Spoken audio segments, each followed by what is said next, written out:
आगे बढ़ते हैं और खबर अमेरिका से। अमेरिकी कोर्ट से ट्रंप को झटका लगा है। जन्मजात नागरिकता खत्म करने के आदेश पर रोक लगा दी गई है।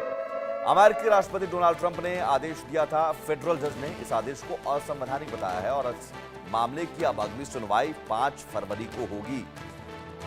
तो ये एक बड़ी खबर। अमेरिका की फेडरल कोर्ट ने गुरुवार को राष्ट्रपति डोनाल्ड ट्रंप के जन्मजात नागरिकता अधिकार खत्म करने के फैसले पर 14 दिनों के लिए रोक लगा दी। फेडरल कोर्ट के जज जॉन कफनौर ने वॉशिंगटन, एरिजोना, इलिनॉइस और ओरेगन राज्य की याचिका पर यह फैसला सुनाया। जज कफनौर ने कहा कि वो 40 साल से भी ज्यादा समय से बेंच पर हैं, लेकिन उन्हें ऐसा कोई दूसरा मामला याद नहीं है जिसमें केस स्पष्ट रूप से इतना असंवैधानिक हो। मुझे ये समझने में परेशानी हो रही है कि कोई वकील कैसे कह सकता है कि यह आदेश संवैधानिक है। मामले की अगली सुनवाई 5 फरवरी को होगी। बता दें कि ट्रंप ने अपने शपथ ग्रहण वाले दिन यानी 20 जनवरी को एग्जीक्यूटिव ऑर्डर पर साइन कर बर्थ राइट सिटीजनशिप पर रोक लगा दी थी। इससे हर साल करीब 1.5 लाख नवजातों की नागरिकता पर संकट आ गया। इस आदेश को लागू करने के लिए 30 दिन यानी 19 फरवरी तक का समय दिया गया है, लेकिन अभी फिलहाल इस पर 14 दिनों के लिए रोक लगा दी गई है और अब अगली सुनवाई 5 फरवरी को होगी। और सीधे सीधे जज ने कह दिया कि यह आदेश असंवैधानिक है। मेजर जनरल अनुज माथुर साहब हमारे साथ जुड़े हुए हैं। जनरल साहब, शपथ लेते ही वो तो कहते हैं कि सिर मुड़ाते ही ओले पड़े। शपथ लेते ही एक आदेश को इतनी बड़ी चुनौती, असंवैधानिक सीधे करार दिया गया, एक बहुत बड़ा झटका है।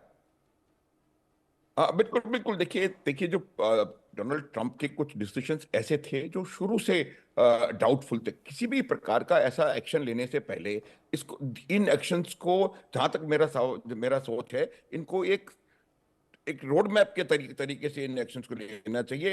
एक नी जर्क रिएक्शन नहीं हो सकता कि मैं सदर्न बॉर्डर पे इमरजेंसी लगा दूंगा और वहां पर आर्म फोर्सेस बढ़ा दूंगा, पनामा कैप्चर कर लूंगा, कनाडा को मिला लूंगा, ग्रीनलैंड ले लूंगा। इस तमाम चीजों को अगर आपको कहीं करने की भी आवश्यकता है, अगर आप करना भी चाहते हैं, तो मुझे लगता है कि एक सिस्टमेटिक और एक सही तरीके की अप्रोच उनको पकड़नी चाहिए थी। दूसरी बात, जहां तक सवाल, देखिए, अमेरिका की पॉलिटिक्स में, अमेरिका की टेक्नोलॉजिकल मैन पावर पूल में, इनमें भारतीयों का और नॉन रेजिडेंट अमेरिकन्स का बहुत बड़ा हाथ है। चाहे वो ज्यूज उनकी इकोनॉमी में हो, चाहे वो मैक्सिकन्स उनके लेबर फोर्सेस हों, या भारत का उनके टेक्निकल नोहाउ पूल में कंट्रीब्यूशन हो। आज आप देखेंगे कि वहाँ के 33% टेक्नोलॉजिकल एक्सपर्ट्स, चाहे वो डॉक्टर्स हों, इंजीनियर्स हों, स्पेस रिसर्चर्स हों, और कोई, वो सब नॉन अमेरिकन हैं। तो आप सडनली उस पूरे सिस्टम को डायरेक्टली चैलेंज कर देंगे। ये बात उनको शायद समझने की आवश्यकता है कि जो एक बार अमेरिका का सिटीजन बन गया, वो फिर अमेरिकन है। अब कमला हैरिस भारतीय नहीं है, कमला हैरिस एक अमेरिकन सिटीजन है और उनकी सोच अमेरिकन है, उनका सब कुछ अमेरिकन। तो जहां तक सवाल, जो लोग वहां पर ऑलरेडी हैं, उनको इस प्रकार से बाहर निकालने का निर्णय मेरे ख्याल से शुरू से आखिर तक निर्णय गलत था। लेकिन यहाँ पर अगर कानूनी पहलू को देखें जनरल साहब, क्या राष्ट्रपति के पास अधिकार है? क्योंकि 14वें संशोधन के तहत, संविधान में 14वें संशोधन के तहत ये जो है जन्मजात नागरिकता कानून लाया गया था।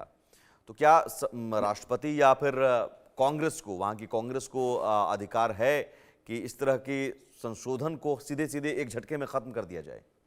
बिल्कुल बिल्कुल नहीं कर सकती। ये देखिए, ये जो संशोधन हुआ था, ये एक पूरा पॉलिटिकल प्रोसेस के तहत संशोधन हुआ था। और कोई भी इस प्रकार का जो संशोधन है, जो जो उनके जो कॉन्स्टिट्यूशन में है, उसको आप एक प्रेसिडेंशियल डिक्टेट के साथ खत्म नहीं कर सकते। ये बिल्कुल जो इनकी जो पॉलिटिकल जो उनकी वो है, उसके खिलाफ है। और मुझे नहीं लगता, मेरे को शायद इस बात का भी मेरे को शक है, देखिए, कि शायद ट्रंप को भी ये मालूम था कि वो इसको फाइनली इंप्लीमेंट नहीं कर पाएंगे। कहीं ना कहीं इसका ऑपोजिशन होगा, और इसीलिए माननीय न्यायालय ने वहां पर उनको बिल्कुल क्लियर कट डायरेक्शन दे दिया है कि ये जो निर्णय है, ये गलत है, असंवैधानिक है, और इसको इंप्लीमेंट नहीं किया जा सकता। तो ये बिल्कुल सीधी सी बात है। और ऐसे और भी कई 2-4 निर्णय आने वाले समय में मुझे लगता है उनको देखने पड़ेंगे, जहां पर कि he will have to back track. चाहे वो रशिया की पॉलिसी हो, वहां बैक ट्रैक कर रहे हैं वो, ग्रीनलैंड के मामले पे उनको बैक ट्रैक करने की जरूरत पड़ रही है। तो पनामा